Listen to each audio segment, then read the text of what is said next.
So welcome back to my misinformation series.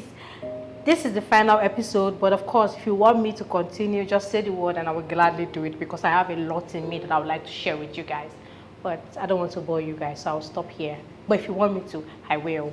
Anyways, today I just want to just wrap everything up, like just once more open your eyes to this expert and fact checkers that we have all around us, these scientists that are so, oh my God, they've gone to the best school in the whole world and now they can dictate our life. You know, they can tell us what we should feel and what we ought to feel. But if you're feeling anything contrary, no, that's wrong. This is what you have to feel. If it's not what you're feeling, then you're spreading misinformation.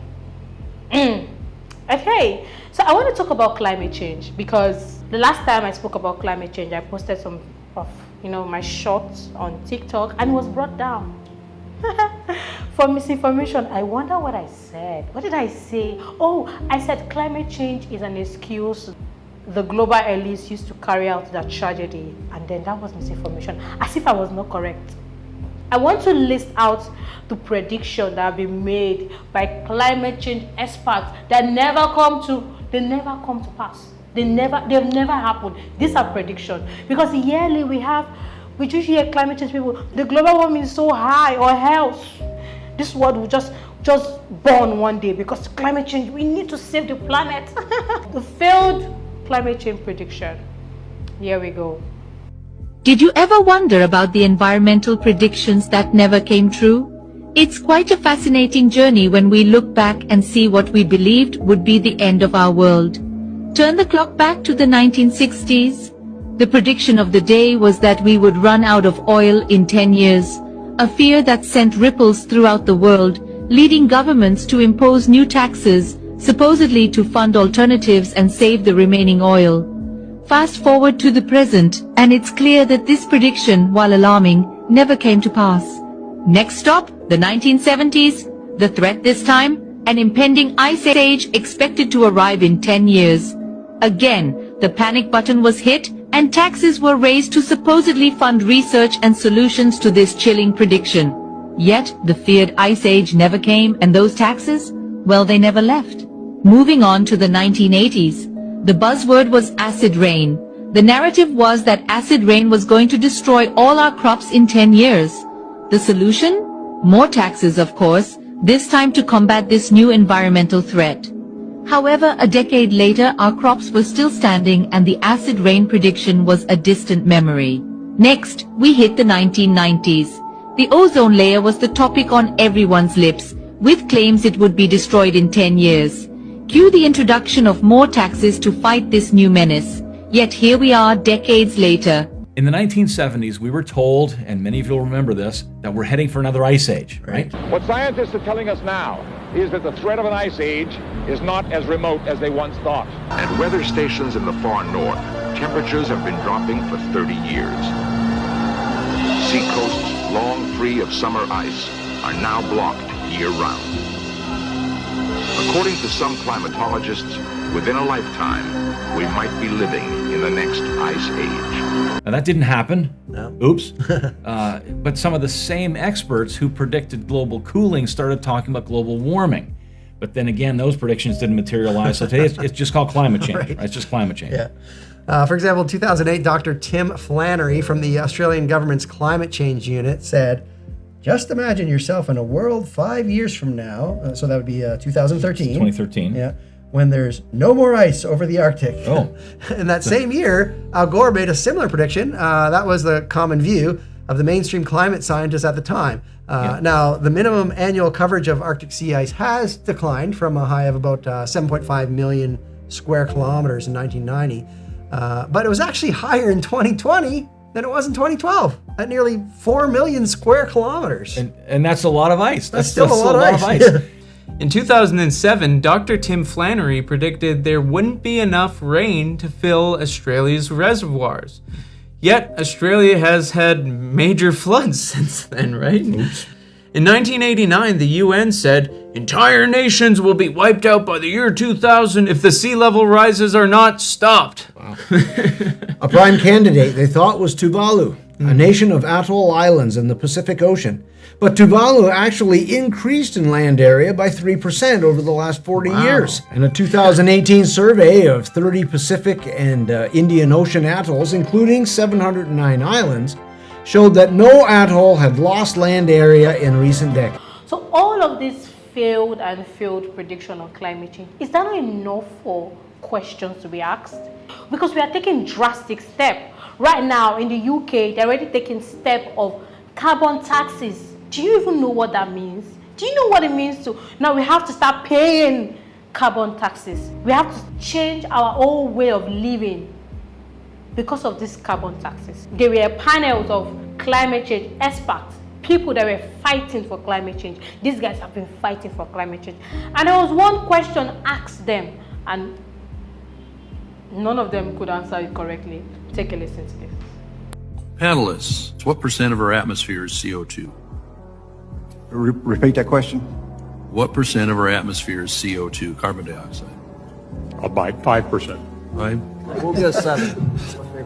I'll see their 5 and suggest that we know that transportation causes 49% of CO2, so that's why we're all working on energy transition. All right. So what number do you think it is? 5. 5? Do you have one, Mr. Boyd? So we got a 5, 7, 8. I'm going to hit the high end. All right. The answer is 0.04%. Not 1%, not half of a percent.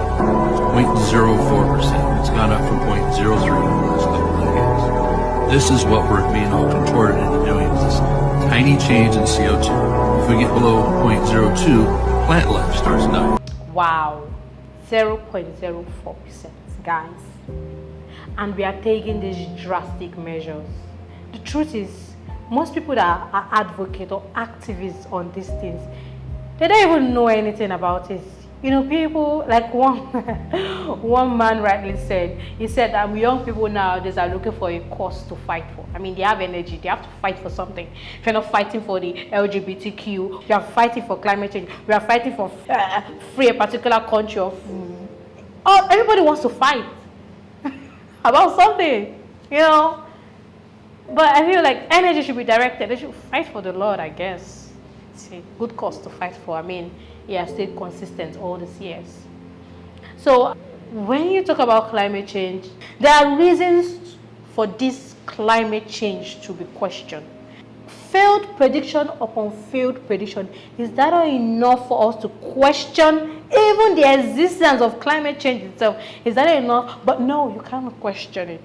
If you question it, you are spreading misinformation. And asking questions about climate change doesn't make it misinformation. If you think my information I bring about climate change is false, debate me. Let's talk about it. That is how the world grows. Disagreement does not mean it's crumbling down. If you think that the science of climate change is already settled, why are you afraid of debate? Why are you silencing contrary voices? Why? That is where it doesn't make sense. Not being able to talk about it. People debate the existence of God. Yeah. But when you want to debate climate change, shut up. Don't talk about it. Oh no, I'm going to talk about it. In fact, the more you say don't talk about it, the more people want to talk about it. That is how humans are. We are built with this curiosity. When you say don't do this, we want to know why. Why can't we talk about climate change? That you guys have given us tons and tons of failed prediction. It's enough to ask questions. Governments of nations are making drastic decisions on information that is already flawed. I think we need to talk about it. And what I want you guys to take from this episode or from this series is that ask questions. Really, ask questions. One thing that I'm so blessed that happened to us during the 2020 COVID-19 was that there was this awakening, especially for me, and I know for other people too. You know, prior to the COVID-19, we just believed everything. The government said, don't do this. Oh, most of these governments, they make this decision based on so-called experts says. So because the experts said this, we ought to do this. And you guys, did you remember back in the Biden administration, before Trump, became the president of the United States of America. You can't scroll on TikTok or Instagram without seeing somebody coming out to cry that, oh, I've been misgendered today. Today, my pronouns are they, she, her, but they called me him, they, they. It's amazing how after Trump became president, I just can't find them anymore. I'm wondering, are they all suddenly, is everybody now male and female now? Like, what is going on? Because they allowed it. That's what they want you guys to see, and that's what you saw. I hope you learned something, right? That is the goal. I want you guys to ask more questions. Thank you so much, guys, for being part of my misinformation series. And I'm open to debate, like I usually say. I'm open to contrary information if you have one. And I'm also open to what you want me to talk about. Like, what do you want me to talk about? I'm open topics. I want me to talk about debate. I'm also open to it. Do not forget to like, share, and subscribe. Subscribe so that our voice will be heard everywhere. Thank you so much. Bye.